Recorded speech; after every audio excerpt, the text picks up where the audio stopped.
Buenas noches, amigos de Recursos Humanos con Calle, y pronto se acercan las elecciones generales en Puerto Rico y los candidatos, ¿qué propuesta tienen para todo este mundo laboral? Pues hoy nos habla uno de ellos que está aquí con nosotros, Juan Dalmau, así que no se retiren, que esto es Recursos Humanos con Calle, y siempre agradeciendo a Exija SBGB, porque si de leal se trata, llámenlo, que hay.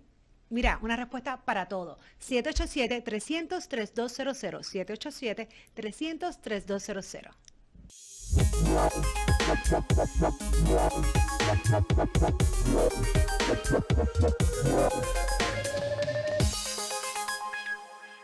Amigos de Recursos Humanos con Calle, pues como les comenté, hoy nos acompaña Juan Dalmau. Juan, ¿cómo estás? Bienvenido, Muy gracias bien, mil. un placer estar contigo. La verdad es que la primera vez espero que sea para bien. Qué bueno, representando el Partido Independentista Puertorriqueño, el PIB. Así Y es. yo voy a comenzar con una pregunta, Ok, bastante clásica en mi mundo. ok. Vamos a suponer que pues esto no es a votación y de repente está en tus manos como Recursos Humanos seleccionar el gobernador de Puerto Rico. No estamos haciendo la descripción de tarea y obviamente no te concentres en las tareas. ¿Qué tú buscarías a nivel de experiencia, de competencias para esa persona que debe ocupar esa silla? Mira, dos elementos, historial y carácter. Yo creo que las personas, además de lo que el papel puede contener sobre sus experiencias, sobre su conocimiento, no es que eso tenga menos valor, pero tiene que tener un historial como persona y un carácter que demuestre que ese papel lo que refleja es exactamente sus acciones de vida. Y por lo tanto, yo cuidaría que la persona que yo escoja sea una persona que esas experiencias, cuando uno lo ha visto en ejecución o puede consultar a quien le ha tocado vivir, verlo en ejecución, que entonces uno pueda complementar lo que es un expediente y una entrevista de uno a uno a lo que uno pueda haber visto más allá en su historial anterior. Pero en ese historial, Juan, y te pregunto porque, digo, esto soy yo que lo pienso, ¿verdad? No sé, pero yo veo por ahí que incluso en los jefes de diferentes agencias, mucho abogado, mucho Sí, abogado, y digo, está bien, no pasa nada, pero realmente a nivel de experiencia no han administrado ni un carrito de hot dog. así es, Entonces, así es, el así es. país, el país y las agencias son básicamente, ¿verdad? Negocios que debe tener esta persona en su área de peritaje o expertise que venga a poner, ¿no? Así es, Su experiencia, ese papel que tú dices. Y así eso yo es. nunca, como que no lo No, veo mucho. porque no ha habido una cultura de mérito. Yo en el programa de gobierno del Partido Independentista, que precisamente lo he presentado en este día, lo que he enfatizado es que el reclutamiento de funcionarios en áreas de supervisión, dirección, en áreas especializadas, tiene que ser por mérito. Jefes de agencias reguladoras, al igual que de agencias que son fiscalizadoras, deben venir de su campo. Por ejemplo, no tiene sentido que quien dirige recursos naturales y ambientales sea una persona que no tenga un historial y un conocimiento y un peritaje con respecto a la protección de los recursos naturales y ambientales, que en algunos momentos puede chocar con la política pública del país. Pero eso es lo que se busca, para eso se creó esa oficina, para Mm. proteger de lo que podrían ser otros intereses los recursos naturales. Así que esa ausencia de un criterio del mérito lo que ha provocado es que la función gubernamental se convierta en un asunto más bien de un refugio político partidista. Eso Ujú. desmoviliza la gestión de gobierno y al mismo tiempo frustra porque no es que el gobierno no deba ser más o menos grande, es que en la manera en que se ha estructurado es ineficiente, porque tienes en ocasiones que los que ganan una elección pues quieren sacar a los que estaban para meter a otros, como no pueden por las protecciones, pues entonces tienen que meter los de ellos y hay una duplicación de funciones. Eso crea un monstruo que no se Que mueve no es para efectos necesario. claros. Claro. Y te pregunto, en esa misma línea, si tú fueses la persona electa, ¿tú contratarías a una persona de otro partido que en efecto tenga los méritos para ocupar una posición? Sin duda alguna, sin duda alguna. De hecho, durante mi ejecución, tanto en la Comisión Estatal de Elecciones como también en mi ejecución como senador, tuve la capacidad de dialogar y presentar legislación con otras personas de otros partidos políticos y de contar con el apoyo de votos de otros partidos políticos para aprobar legislación mía, siendo un solo senador del Partido Independentista. Y tengo a mi haber tener leyes aprobadas que son para mí muy importantes, atención a la comunidad sorda, acceso a la justicia, etcétera. Así que no tengo problema en trabajar con otras personas de otros partidos políticos, siempre y cuando pasen el criterio de que su mérito es la plataforma para poder ser nombrado y su historial para ser nombrado a esos cargos. Claro, pero una cosa es trabajar, porque igual pues siempre van a haber personas, ¿verdad?, de diferentes partidos y hay que trabajar con ellos, o sería, ¿verdad?, Claro. lo correcto y lo que es el trabajo en equipo. Pero lo que es un puesto de confianza, cuando son personas que no comparten los mismos ideales, pero en efecto compiten para la plaza y son las Claro. personas que mejor pudiesen hacer ese puesto de trabajo, aún así los consideraría. Los consideraría siempre y cuando haya un compromiso de carácter, como te indicaba. Por ejemplo, si yo tengo un secretario de educación, yo no reclutaría a alguien que, aunque sea o no sea de mi partido, crea en la privatización del sistema de enseñanza público, crea en el desmantelamiento, el cierre de escuelas, o en el caso de la Universidad de Puerto Rico, el cierre de recintos, o en el caso de los recursos naturales, que es una persona que crea en que pueden ser impactados por medio de la construcción de manera Pero irrestricta. entonces, ¿cómo harías una entrevista de esa índole? ¿Tú le entrevistarías aunque fuese de otro partido? ¿Le harías todas estas preguntas? Le haría todas estas preguntas, pero vería su historial, porque hay personas que son de otros partidos que han tenido un historial, por ejemplo, en defensa ambiental o en defensa del sistema público de enseñanza o en defensa de lo que es una universidad accesible y democrática, por darte su ejemplo. Pero y si te pregunto, y si todo queda en la idea, Ah, bueno, pero la ejecución, digo, y te voy a hablar como la empresa privada, así incluso es. la empresa privada, nosotros pues miramos que en efecto las personas cumplan con las competencias y Pero con la experiencia o la parte académica que nos haga que esa posición o ese puesto pues sea, ¿verdad?, sea exitoso en la empresa. Y pues lo que él piensa en su casa o lo que ella piensa en su casa, ese no es mi problema. Acá tú vienes a trabajar y los resultados pasan. Yo creo que a veces en la política eso es un poquito el problema que tenemos. Pero aún así, por ejemplo, en ese caso que te daba anteriormente, estoy seguro que la Coca-Cola no entrevistaría y reclutaría a alguien que dice que hay que comprar, consumir y vende Pepsi-Cola. O sea, hay unos elementos mínimos. No importa de cuál es tu partido político para la ejecución gubernamental, pero no puede ser tampoco un reclutamiento que sabotee la política pública en la que yo sí creo en principio. Pero sí, tú traes un tema que para mí es fundamental y es importante, que es el tema de las métricas de ejecución. Y yo creo que el gobierno falla en eso. Porque al igual que en la empresa privada, en el gobierno se debe evaluar, no de manera político-partidista, que pasa hoy día. Hay supervisores que están supervisando porque pertenecen a tal partido y supervisan al de otro partido y le dan sus evaluaciones negativas por política partidista.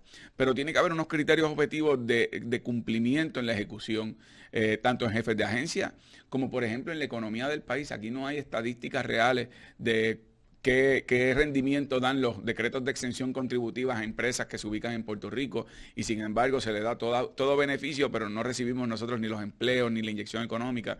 Así que yo creo que esas métricas de cumplimiento con respecto a los empleados y los funcionarios públicos, particularmente en supervisión y en dirección, es fundamental para eso que tú señalas. Oye, una vez yo lo puse en el papel y dije, esta persona tiene ese historial y puede ejecutar.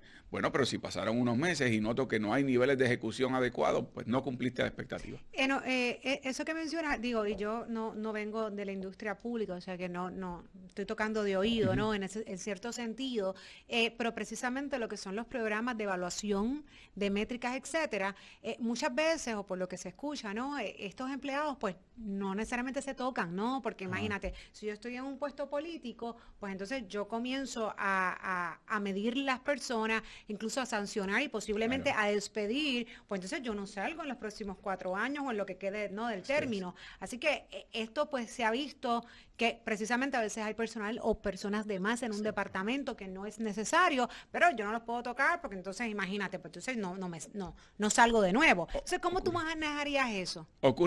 Precisamente ocurre en algunos casos esa dramatización.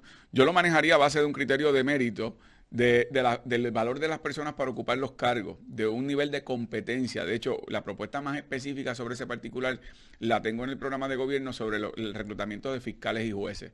Tú sabes que los jueces pertenecen a una rama independiente, a la rama ejecutiva y legislativa. En el caso de los fiscales, tienen en sus manos encausar incluso a funcionarios en lo que es el desempeño de sus funciones.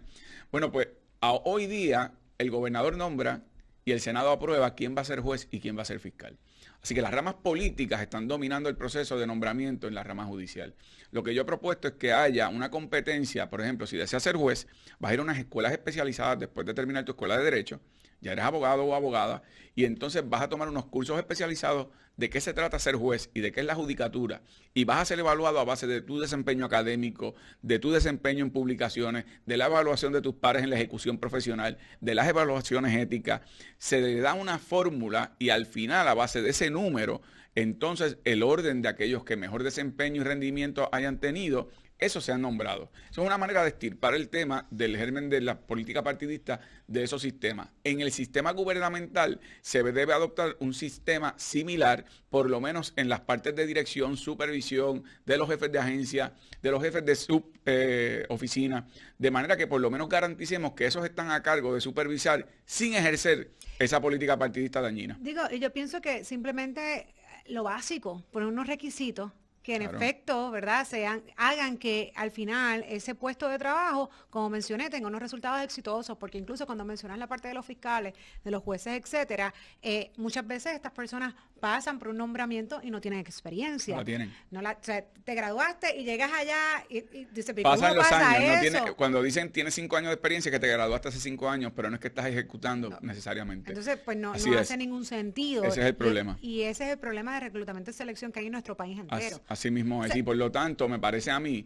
una de las cosas que yo he propuesto, particularmente ocurre en el caso de los puestos de confianza, porque terminan siendo complementarios a los puestos de carrera y tienes ahí, sí, las personas que tienen la presión de responder directamente a un criterio más político partidista. Si no respondo a lo que me están pidiendo, si no compro las taquillas, si no vendo las taquillas, bueno, pues entonces me van a penalizar y me sacan porque soy de confianza.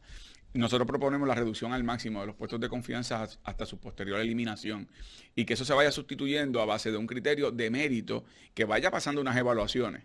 Pero el destirpar la política partidista de los procesos de reclutamiento y de supervisión de los empleados públicos es esencial para que se mueva el gobierno de una manera más efectiva. Y la persona que vaya nuevamente, ¿no?, a ser seleccionada como gobernador o gobernadora de este país, ¿cómo tú miras el país? ¿Como un negocio? ¿Debe ser una persona administradora? ¿Debe ser una persona con una experiencia legal? ¿Debe ser una persona con una experiencia financiera? ¿Debe ser qué es el país? Y digo, hago esta pregunta y la hago yo tengo mi propio, ¿verdad?, mi propio criterio. No lo dudo.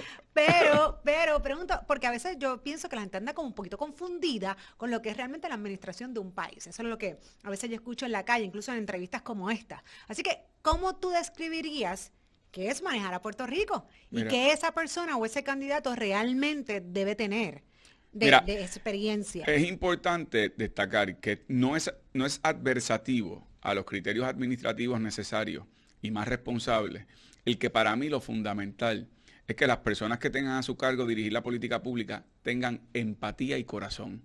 Esto aquí se perdió. Porque yo puedo comprender que en una empresa privada cuyo norte es la venta de un producto y que ese producto logre las suficientes ventas y el lucro necesario o servicios para el lucro necesario, eso tiene su espacio. Pero la función del gobierno, a mi juicio, es tratar al ser humano no como un objeto, sino como un sujeto de la acción del gobierno. Y eso da unas obligaciones también de quienes están a cargo de la función gubernamental, no solamente tengan destrezas administrativas, pero que no sean tampoco unos operadores mecánicos cuando hay tanto padecimiento en Puerto Rico, tanta necesidad. Cuando uno ve que hay una persona que tiene 74 años parada en la puerta de un sesco y viene a buscar ayuda y le dicen que no lo pueden atender porque ya no quedan turnos y esa persona no sabe cómo comunicarse por internet y le cierran la puerta en la cara, ese es el fracaso de la función pública, porque lo que va dirigida es precisamente a proteger los sectores más necesitados de la sociedad y crear un sistema balanceado dentro de la desigualdad que pueda existir. Claro, así que no los pongo a competir con respecto a ser efectivos, pero ciertamente hay una función social necesaria. Sí, no, definitivamente, y obviamente, y reconozco el ejemplo que acabas de traer, ¿no? Fue viral. Sí. Pero adicional a eso, tienes toda la razón en la parte de empatía y de las necesidades que obviamente el ciudadano en Puerto Rico pues vive, ¿no? Pero adicional a eso, ¿cómo realmente yo voy a llegar a darles ayuda? Sí, eso tiene que pasar y tiene que pasar por unos procesos administrativos. ¿Sabes qué viene primero? ¿La gallina o los huevos o la gallina? Yo creo que hay que darle corazón a la función pública y no necesariamente a veces cuando uno en la función pública va a hacer un balance sheet que va a ser en los contables, todo es número y centavo. En la función pública no siempre 2 y 2 son 4. Por ejemplo, hay personas que creen que hay que privatizar la Autoridad de Energía Eléctrica después de que, claro, la habían hecho pedazos, tanto los gobiernos populares como PNP, pero después de que ensuciaron el agua, ahora pretenden entregar el agua al sector privado. Bueno, pues yo no creo en eso. Yo creo que la energía eléctrica hoy día, reconocida por Naciones Unidas, es un derecho humano. No solamente eso, sino que el encarecimiento de los costos energéticos a base de la privatización va a producir el cierre de más negocios, el cierre de más empresas, menos competitividad para atraer lo que es capital extranjero. Y en el tema social vas a tener muchas personas que va a depender del dinero que tienen para recibir servicio energético, que es fundamental para la calidad de vida. Así que ciertamente yo comprendo que haya un marco administrativo necesario, despolitizar sí la función pública, establecer unas métricas de cumplimiento, establecer unos criterios estrictos éticos del funcionario público, pero al mismo tiempo hay que dar un margen de humanidad en el ejercicio de la función pública, porque la función pública, de nuevo, es para el país como lo conocemos. Es un país empobrecido, necesitado, es un país que hay muchas personas al margen de lo que son para nosotros cosas cotidianas. Y yo creo que el gobierno tiene sí un deber mayor como pater, ¿verdad?, de familia, de cuidar a todos, o madre de familia, cuidar a todos de una manera adecuada. Y yo creo que obviamente tienes un punto, y yo creo que la parte de educación y la parte de adiestrar precisamente estos recursos tiene mucho que ver, pero sigo insistiendo, esto viene del dinero. O sea, esto no viene de gratis. Tú poder llevar precisamente a un servicio óptimo o como el que menciona, necesitas dinero. Así es. Necesitas dinero y nosotros no tenemos dinero. Y por lo tanto no tenemos dinero porque las políticas contributivas que se han adoptado han sido una fracasada. Yo creo en establecer un balance contributivo, particularmente para las empresas locales. Me refiero a las corporaciones ubicadas en Puerto Rico, de un 10% uniforme para todas. Permite bajar un 20% a las empresas y a los pequeños y medianos comerciantes locales. Le aumenta un 10%, que pagan cero ahora mismo, a las empresas extranjeras. Y eso crea un balance en donde todos estamos igual, competimos en igualdad de condiciones. El país va a tener un ingreso mayor, pero al mismo tiempo hay más dinero para un fondo de desarrollo económico para el gobierno de Puerto Rico. Pero tú tienes razón, hay un problema de que el dinero público ha sido un salidero. Salidero que va desde los contratos excesivos, desde los programas fallidos, desde el amiguismo, la corrupción, y eso se tiene que atajar, se tiene que acabar. El partidismo en la función gubernamental, eso tiene que terminar sin duda alguna. Y hablando precisamente del tema de empatía y de las situaciones que tenemos en las agencias en Puerto Rico, pues vamos a hablar un poco del Departamento del Trabajo. Y dime, ¿qué hubieses hecho distinto con el Departamento del Trabajo de toda esta situación del PUA, del desempleo igual regular? Porque a veces la gente tiene esta confusión. El PUA ha sido asignado ahora debido a la pandemia y son unos fondos federales de emergencia. No obstante, el desempleo regular, que debe estar accesible en todo momento, tampoco lo estuvo. Al día de hoy hay personas que no han cobrado su desempleo regular, habiendo, como menciono, teniendo todo el derecho, no porque los asignaron por esto, sino porque el patrono ha pagado para ello y hoy día no han cobrado. Sin embargo, tenemos muchas personas que entonces han cometido fraude. ¿Qué diferente si hubieses tenido la oportunidad de manejar una agencia como esta o de que esa persona se reportara a ti? ¿Qué hubieses hecho diferente? Mira, yo te voy a decir lo siguiente, y yo no soy científico de cohetes, ni soy un experto salubrista, no me considero eso. Pero yo creo que la sensatez, si se hubiese aplicado, hubiese tenido más resultados el gobierno. Si la gobernadora cuando hace un toque de queda lo hace por lo que le han recomendado su equipo especializado de salud, que básicamente fue colocar en sindicatura el Departamento de Salud. Es decir, ella tenía un equipo especializado que le estaba diciendo las determinaciones que tenía que tomar por encima del Departamento de Salud. Sabíamos que el toque de queda iba a producir una enorme cantidad de personas que iban a estar desempleadas y que al mismo tiempo iba a haber patronos que no iban a poder estar cumpliendo. Algunos cumplieron y continuaron pagando a sus empleados con grandes y enormes sacrificios. Luego, cuando se aplazó, obviamente no pudieron, pero había unos fondos asignados más unos derechos adquiridos que se pagaron por los patronos. Yo hubiese colocado en sindicatura también al Departamento del Trabajo, particularmente cuando comenzaron los traspiés. Yo no voy a personalizar lo que fueron las dificultades que sufrió el Departamento del Trabajo, ni contra la licenciada Briseida, ni contra el que está ahora. Yo puedo hacer mis señalamientos, pero creo que fue un problema de tomar control de algo que evidentemente iba a ser demasiado grande para la que estaba preparada la agencia. Y había que establecer, sí, un grupo de trabajo con exsecretarios del trabajo, con gente que venga de manejar proyectos enormes en donde pudiera hacerse un esquema mucho más, esquema es una palabra fea en este país, pero un ordenamiento mucho más efectivo para el cumplimiento de esos derechos. Y lo que hicieron fue un error tras otro, tras otro. Cuando comenzó el primer momento de las dificultades que se estaban enfrentando, todavía la licenciada Briseida estaba dirigiendo el Departamento del Trabajo. Yo sugerí antes de que comenzara todo lo que comenzó, que fue un ambiente bastante hostil hacia lo que estaba ocurriendo, vamos a citarle a una interpelación al Senado, vamos a ver en toda su dimensión qué está ocurriendo y ver de qué manera se pueden hacer propuestas que liberalicen, que de alguna manera faciliten lo que se está haciendo por el Departamento del Trabajo. Eso no ocurrió. Bueno, la más sencilla era que pusieran a la gente a trabajar. Bueno, o que se trajeran empleados de los municipios, o que se trajeran empleados de otras agencias que no estaban... Y personas disponibles que incluso me decían, yo trabajo en tal lugar sin mencionar ninguna agencia, sí, o algún municipio que estaban disponibles para trabajar, pero no quisieron de ninguna forma activarlo. Se podía hacer incluso porque conozco de personas que son empleados públicos que por la edad o por condiciones, precondiciones médicas son alto riesgo, pero hay otro tipo de empleados y se hacía en otros lugares y otras jurisdicciones del mundo entero, que personas que eran las menos comprometidas en ese momento podían sí participar y haber podido ayudar. Pero no hubo una movilidad, incluso con la gran ironía de que este país tiene una ley de empleador único que nunca ha funcionado. Y en este momento que pudo haberse de alguna manera activado, tampoco se activó. Y tengo dos señalamientos. Uno de ellos es que, pues sí, obviamente yo puedo entender las personas vulnerables que hay ante esta condición y que los tenemos que cuidar. Yo estoy completamente consciente. No obstante, las empresas privadas, ¿verdad? Se les dieron todas sus medidas de salubridad, pero abrieron, yo digo, ¿pero y qué? ¿Nosotros somos inmunes? No, realmente, no, ahí ocurrió lo siguiente, ahí ocurrió como... y by the way, otra cosa, nunca entendí dónde quedó, pues las funciones esenciales. O sea, el gobierno tiene millones de funciones esenciales y se paralizaron. Aquí no se utilizó nunca un criterio salubrista, se utilizó un criterio primero de un cierre que no estuvo acompañado de 4 pilares esenciales, lo planteé desde abril. Lo que son las pruebas intensas, lo que es el rastreo, un esquema de rastreo efectivo, tener nuestras instalaciones hospitalarias preparadas y además de eso control de entrada y salida de aeropuertos y puertos marítimos, que aunque no los controlamos físicamente, sí podemos controlar las ofertas de entrada y salida para evitar ese flujo que hubo.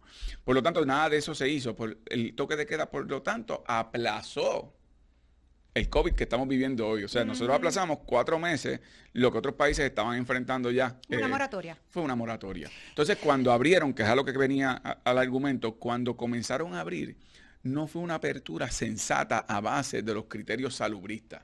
Por eso ese planteamiento que tú haces, porque aquí comenzaron a abrir en muchos casos o autorizar la apertura de algunos negocios que fueron más efectivos en su cabildeo. Y entonces la gobernadora, de cara a una primaria, liberalizar a los empleados públicos, le entendió ella y su equipo que le costaba políticamente. Así que esta fue la tormenta perfecta para que no haya, y no existe todavía hoy día, una política pública sensata de cómo vamos a ir estabilizando. Y ahora ocurren cosas como la que vimos esta semana en Morovis, creo que fue, en donde no hubo un control de ningún tipo. Incluso las personas lo que han visto es el liderato político que estuvo en primaria, con ningún control, y esos son los que deben dar el ejemplo. Así que comprendo lo que me estás diciendo, no ha habido una correlación con respecto a cuáles son los criterios, por qué están abriendo los centros comerciales sin utilizar los criterios, ¿verdad?, más estrictos, pero no puede abrir un gimnasio que utilice los mismos criterios del 25%, los que se puedan utilizar. Y comprendo cómo es que va a haber personas... Claro, es completamente sin datos y la realidad es que son decisiones, de verdad, eso sería otro podcast que me encantaría. Pero volviendo al tema del Departamento del Trabajo, una de las cosas que quiero señalar es... yo incluso, cuando mencionaste a Briseida, en algún momento tuvimos una entrevista y yo le pregunto, pero ven acá, yo sé que son emergencias diferentes, ¿okay? Nadie está comparando un María con un COVID, ni con los temblores, ni nada, pero son emergencias, y son emergencias que todas han activado, obviamente, el desempleo en Puerto Rico. ¿Cómo es posible que Puerto Rico ha pasado por tantos cantazos? Porque la realidad es que sí, hemos sido bien resilientes, desde el 2017 venimos cogiendo cantazos, ¿no? Y todavía es la hora que a estas alturas el Departamento del Trabajo pues tenga la plataforma que tiene, que ya sabemos, ¿verdad?, las consecuencias de la misma, y que no se haya preparado, que aunque igual no había una preparación absoluta ni perfecta, pero sí pudimos haber lucido mejor si veníamos desde el 2017 cogiendo cantazos con María, con los temblores. Entonces, de repente todavía nos cogen, como dicen buen puertorriqueños, no. Entonces, yo digo, ¿cómo pasa eso? Entonces, ¿cómo una agencia que debe ser tan importante como el Departamento del Trabajo y de Recursos Humanos no hace ningún cambio, no es proactiva? Porque esa es la palabra, ser proactivo. Nada, su respuesta fue que ya llevaba 1 año en el puesto y pues parece que entonces dentro de 1 año se nos fue la prioridad. La prioridad no era atender el desempleo dentro, ¿verdad? Porque sabemos que el Departamento del Trabajo tiene muchísimas otras cosas que no solamente es el desempleo, pero no fue una prioridad. Mira, yo no quiero abonar porque yo creo que sería echarle gasolina al fuego. Pero aquí tú recuerdas cuando hace unos meses anunciaron sequía. Uh-huh. Usted recordará que también la vez anterior y la vez anterior y la vez anterior, siempre el problema es el dragado en los embalses. Una vez termina la sequía, se olvida del dragado en los embalses. Así que ya yo puedo anticipar que en algún momento, si hay los niveles de calor y falta de lluvia en un país caribeño como el nuestro, va a venir un problema de sequía y por lo tanto de falta de acceso a agua potable y racionamiento. Pues entonces vendrá el mismo argumento, es que el problema es el dragado de los embalses. Eso pasa con la gestión pública en tantas instancias que están acostumbrados a que la gestión y la ejecución pública sea una cosa de inmediatez. Reactiva. Y si no, déjalo para exacto, y si no, déjalo para después. Pero cuando surge la crisis inmediata, como no tienes las herramientas, no estás preparado para responder a ella. Y no quiero tomarte mucho tiempo, pero por ejemplo, una de las cosas que yo estoy proponiendo a base de lo que fue el huracán María, lo que fueron los temblores y lo que ha sido la pandemia, es un nivel de respuesta descentralizada que se surja desde las comunidades. Es un modelo utilizado por Naciones Unidas y básicamente es que las comunidades primero se organicen mediante unas juntas comunitarias, no partidistas, ni políticas, ni municipales, en donde se haga un censo de esa comunidad con las características de la comunidad por edades, por padecimientos médicos, personas encamadas, etcétera, quiénes son profesionales de la salud, todo eso, que se haga también una radiografía geográfica. Es un lugar inundable, es un lugar propenso a quedar aislado cuando vienen derrumbes, de manera que cuando tengamos una emergencia, sea cual fuera, tenemos una primera respuesta a lo que tú dijiste de María. Los que respondimos fuimos nosotros y los resilientes fueron las comunidades primero. No llegó el gobierno, estaba desmovilizado en su burocracia. Y podemos romper, ¿verdad? Eso no significa que el gobierno no tenga su función, la tiene, pero podemos tener unos centros de acopio donde haya sus, ¿verdad? Servicios de primeros auxilios, donde haya sus lámparas, donde haya sus plantas energéticas, dependiendo en la magnitud de la emergencia, ya sea local, regional o a nivel de todo Puerto Rico, hay una respuesta más preparada. Y sabes que hemos estado hablando muchísimo de lo que es el tema económico en medio de toda esta pandemia, ¿verdad? Y lamentablemente lo que va a hacer, porque esto va a pasar, ¿no? El problema económico que va a haber en el mundo entero, o que ya lo hay. Pues lo que es salud, economía y toda esta dinámica que ocurre, ¿no? Claro. Pero volviendo a los fondos, por ejemplo, si hubiese estado en tus manos, y esto nadie en las manos de Puerto Rico, claro, pero por ejemplo el presidente Trump, que aprobó todos estos fondos para el PUA, incluso sabes que ahora pues los llevó hasta diciembre, una cantidad menor, pero de igual forma una cantidad muy atractiva para muchas personas que no acostumbran a cobrar realmente ese dinero semanalmente.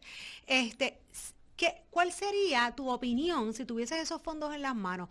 ¿Tú se lo darías a las personas en algunos, no en todos los casos, pero en algunos casos incentivando el desempleo, o realmente los pondrías a correr para que crearan empleos? Bueno, mira, hay dos aspectos de la pregunta. Obviamente los fondos que se dan en el contexto de una pandemia, sujetarlos o de alguna manera suspender su expedición al tema de que tienes que irte a trabajar, estás comprometiendo a la persona al dilema, mi vida, mi familia o el dinero. Eso no lo haría, pero sí soy creyente en que la ayuda y asistencia social debe dar prioridad a aquellas personas que no tengan capacidad laboral, ya sea por razones de disfuncional, ¿verdad? Que tienen diversidad funcional, o los que son personas por su edad, o los que son personas por alguna razón médica que no puedan unirse a la fuerza laboral. Pero creo que aquellos que reciben asistencia, de alguna manera tienen que complementar esa asistencia cooperando y colaborando a lo que es el Producto Nacional Bruto, es decir, producir para que el país tenga un producto interno que pueda mejorar nuestra condición económica. Así que eso sí tiene que estar complementado con que muy bien, tú vas a recibir esta asistencia, pero debes dedicar unas horas de trabajo, tú debes dedicar una producción en tal renglón. Y yo no veo eso mal, pero lo vería en dos dimensiones. Lo que sí serían los fondos en una necesidad particular pandémica, que hay unos impedimentos, y lo que sería en condiciones normales, otro tipo de tratamiento para que se integre gente a la fuerza laboral en Puerto Rico. 60% de la población no forma parte de la fuerza laboral. Somos una de las jurisdicciones globales más altas con personas fuera de la fuerza laboral. Ya de por sí, los tenemos fuera Y, por las exacto. razones que sean, y a esto pues le suma esta situación de emergencia, y eso le suma que hay ciertos fondos que le están diciendo Claro. prácticamente pues quédate en tu casa, porque si vas a tu trabajo vas a cobrar menos. Pero ocurre incluso más allá de estos fondos. Déjame decirte lo siguiente. Eso incluye, por ejemplo, las personas que reciben asistencia de fondos federales, en donde luego si se fueran a trabajar le quitan esos Claro, los fondos programas de bienestar. y no tienen quien le cuide a los nenes. Así que ese ciclo de dependencia, que es uno de los que nosotros hemos planteado, es uno de los problemas de productividad en el país, es uno que ha sido estimulado por el régimen político actual y que ha sido glorificado por otros partidos Claro, en políticos. alguna ocasión tuve acá un representante, ¿no? Y estuvimos hablando precisamente del tema del salario mínimo y del proyecto que hay por ahí. Y era una de las cosas que yo le planteaba. Yo no veo mal que se suba el salario mínimo, mínimo. Definitivamente, ¿quién vive con 15.080, que es el salario anual? Si obviamente multiplicas los 725 por la cantidad de horas anual. Nadie, pero el problema es que por un lado tú se lo subes, entonces se le quitan todas las otras ayudas. Así que si eso no va de la mano con las tablas del WIC, con las tablas de cupones, con las tablas del otro y del otro y del otro, entonces no haces nada. ¿No? Y la verdad es también el problema de que muy bien, pues subiste el salario mínimo, pero tienes que estimular una economía en donde para el comercio bajen los costos operacionales de consumo de energía eléctrica, lo que tiene que ver con facilidad de expansión de infraestructura, lo que tiene que ver reclutamiento de mano de obra, porque de qué sirve si yo tengo un negocio con 3 empleados y me suben el salario mínimo, tengo que votar a uno para poderle pagar a los A otros los dos. otros dos. Estoy Ujú. creando un círculo vicioso. Por eso yo he propuesto, como te planteaba hace un rato, sobre ese tema de equiparar la base contributiva de las corporaciones en Puerto Rico, el que se cree un fondo de desarrollo económico que permita a su vez inyectar para fortalecer los renglones de la economía que están más al margen, que son los pequeños, medianos comerciantes, y que eso de alguna manera pueda estimular el que esas personas, si tuvieran ese impacto, pudieran asumirlo. Bueno, tengo un montón de preguntas que se me van a quedar porque el tiempo nos traiciona, pero voy a cerrar con esta. Pero Este, me puedes invitar de Pues te nuevo, voy a yo invitar de no tengo nuevo porque me problema. quedan por lo menos 3 programas para poder terminar mi lista. Te iba a preguntar, háblame de una propuesta o qué propuestas tienes a nivel laboral. Y cuando hablo laboral, también que impacte, ¿no?, a esos negocios pequeños locales en Puerto Rico, porque incluso en tiempos de emergencia, pues vemos que sí, los legisladores todos se unen y hacen un montón de proyectos y un montón de leyes, pero todos son realmente pues para crear nuevas licencias, para crear incluso nuevas imposiciones a los patronos, que está bien, no pasa nada, si como bien menciona, eso va de la mano de otras cosas, Así es. pero la realidad es que tengo que pagar 5 días más, tengo que pagar 10 días más, pero entonces el negocio está cerrado o las ventas van disminuyendo, yo no tengo los incentivos que tienen en otros lados, entonces, pues, ¿qué pasa? Pues que cierro. Entonces, la realidad es que ni pago los 5 días de licencia y lamentablemente dejo a la gente en la calle. Así que, ¿qué propuestas hay a nivel laboral que ayuden a estos comerciantes pequeños y a su vez a los empleados? Porque al final del día somos los que creamos empleos, ¿no? Mira, déjame decirte lo siguiente, esto puede, yo no sé en tu caso, pero yo tuve un choque, llamémosle filosófico, con los promotores de la reforma laboral. Aquella reforma laboral que se aprobó, la 1 y la 2, Ujú. básicamente lo que colocaba era a los empleados en una condición paupérrima de sus licencias de enfermedad, de vacaciones, y lo que tenía que ver con los periodos probatorios, ¿verdad? Para tener mayores condiciones de estabilidad laboral. Yo decía que Ayn Rand, que era una escritora rusa, pero naturalizada en los Estados Unidos, escribió una serie de artículos que se llama La virtud del egoísmo. Y eso se fundamentaba en que hay seres humanos que tienen mayor virtud que otros y por lo tanto más valor que otros y tienen mayor autoridad de explotar a otros. Yo creo, como te decía al principio, que el ser humano en la gestión gubernamental no debe estar sujeto a ser un objeto, sino debe ser la razón de ser de la gestión. Por lo tanto, yo le decía, si tú tienes una mano de obra, que pasa en otros lugares del mundo, mucho más saludable y con mejor calidad, es mucho más productiva para el que quiere que se produzca y que es el que es el comerciante o el dueño del negocio. Porque si no, lo que te crea es un problema de ausentismo, te crea un problema de que en muchos casos las jefas de familia tienen que gastar de sus días de enfermedad para llevar a sus hijos a sus citas médicas, para que en las escuelas le permitan entrar porque tienen que tener sus vacunas, sus estudios médicos. Así que ha habido un disloque con respecto a que si el gobierno debe tener un fondo de desarrollo económico dirigido a fortalecer las obligaciones patronales, en los casos de los pequeños, medianos comerciantes, etcétera, de lo que pueden ser crear mejores condiciones laborales y de productividad para los empleados. Yo no lo veo incompatible, aquellos lo veían incompatible, Pasó el tiempo y obviamente la reforma laboral 1 y 2 no produjo ni la cantidad de empleo, al contrario, mucha gente se fue del país, además sumado María, lo que fueron los temblores, la pandemia. O sea, la política pública de lo que ha pasado este año con respecto a los asuntos laborales no ha funcionado, por lo menos la que se implementó. Empleador único, que ya eso es a nivel del empleo público, no funcionó, y tanto no funcionó que en el momento que más falta hacía, vimos que no hubo empleador único, había un desempleador único, porque no había personas que estuvieran moviéndose para los lugares donde hacía falta. Así que esas leyes hay que revisarlas. Creo que hay un elemento, pero ese ya es más cercano a mí, no es tan importante, no es tan glamoroso. Pero yo sí presenté un proyecto de ley que estaba dirigido a darle garantías de empleo a personas que tuvieran tatuajes o piercings, porque básicamente hay un criterio todavía de discrimen, y aunque eso no está en el gran concepto de las cosas, pero es algo que las pequeñas aportaciones que uno puede hacer, pues las hace, y en el proceso legislativo también legislé sobre ese tema. No se aprobó, pero todo lo que conlleve menor discrimen con respecto al empleo, sin que, ¿verdad?, eso no le impone al patrono si es una persona con los méritos, me refiero, que no haya ese discrimen. Pero esas son básicamente las primeras dos. Esta la dije porque fue mía. Bueno, fue de Denny Márquez. Bueno, pero yo espero que sí, que se le ocurran cosas más positivas para, como mencionan los empresarios pequeños, porque al final del día esto es cíclico, ¿no? Esto es un efecto dominó. O sea, si yo tengo incentivos o tengo esta ayuda, que el gobierno realmente me apoye, porque de repente todo el apoyo lo ves en la parte gubernamental, incluso a veces hasta en las grandes compañías, con ciertos exenciones contributivas, entre otras cosas. Entonces el comerciante pequeño se sigue desangrando, pero le siguen imponiendo. Entonces resulta, pues, que los locales, que es lo que nosotros debemos de fomentar, pues no pasa. Así que de hecho, creo que se deben revisar todas las exenciones y subsidios que se le otorgan a empresas extranjeras y a empresas que, de acuerdo a su nivel de capital y de ganancia, no se está revisando si están brindando los beneficios económicos y de empleos que prometen cuando se le dan esas exenciones. Se deben revisar todas. Las que estén funcionando bien, se pueden hasta fortalecer, pero las que no estén funcionando hay que eliminarlas y reconceptualizarlo. Claro, porque yo escucho por ahí que con esto de la pandemia, que va a venir una segunda ayuda yo todavía lo estoy esperando. No, bueno, y además que como el gobierno en su falta de ejecución apropiada, recuerda que yo como independentista, la gente piensa que yo tengo un problema con los fondos federales, ¿no? Mi problema es político y dentro de las circunstancias que tenemos.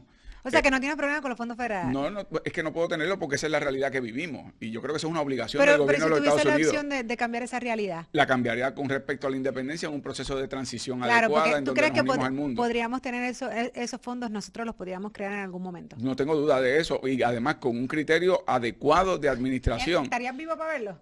Sin duda alguna, sin duda alguna. De hecho, el Congreso de los Estados Unidos de 1989 al 1991 evaluó un proyecto de ley que era el PDLC 712 que prepararon tanto el Congressional Budget Office como el Congress Research Service y además del propio Comité de Recursos Naturales, que básicamente colocaban a Puerto Rico en un periodo de 10 años en una transición adecuada, con amistad y cooperación con los Estados Unidos, que esa es lo mítico aquí. No, es que eso es un divorcio, ruptura total. No, al contrario, es la herramienta para también atraer capital extranjero, participar de mercados internacionales, ser más competitivos, que no se nos apliquen tarifas aduaneras penalizantes, para productos que no protegemos aquí, que nos permitan proteger nuestros productos, que podamos proteger al pequeño y mediano comerciante de aquí en igualdad de condiciones con otros que vienen a invertir. O sea, es un modelo distinto, adecuado, y fue visto no solamente con buenos ojos, sino como una opción superior a las otras opciones.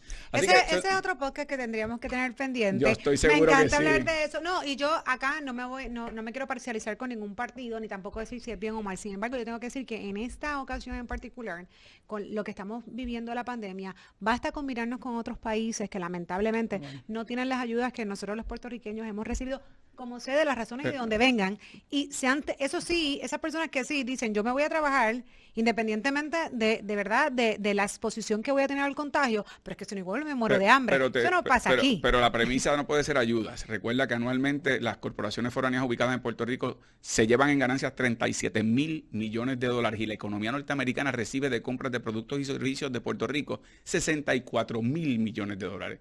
Envían en ayudas 5,000 millones de dólares. Pero quiero que sepas que estas farmacéuticas también están en muchas repúblicas y no están recibiendo los fondos que recibe Puerto Rico. O sea, que de igual forma también apoyan y aportan. Las contribuciones que no pagan las farmacéuticas que están aquí.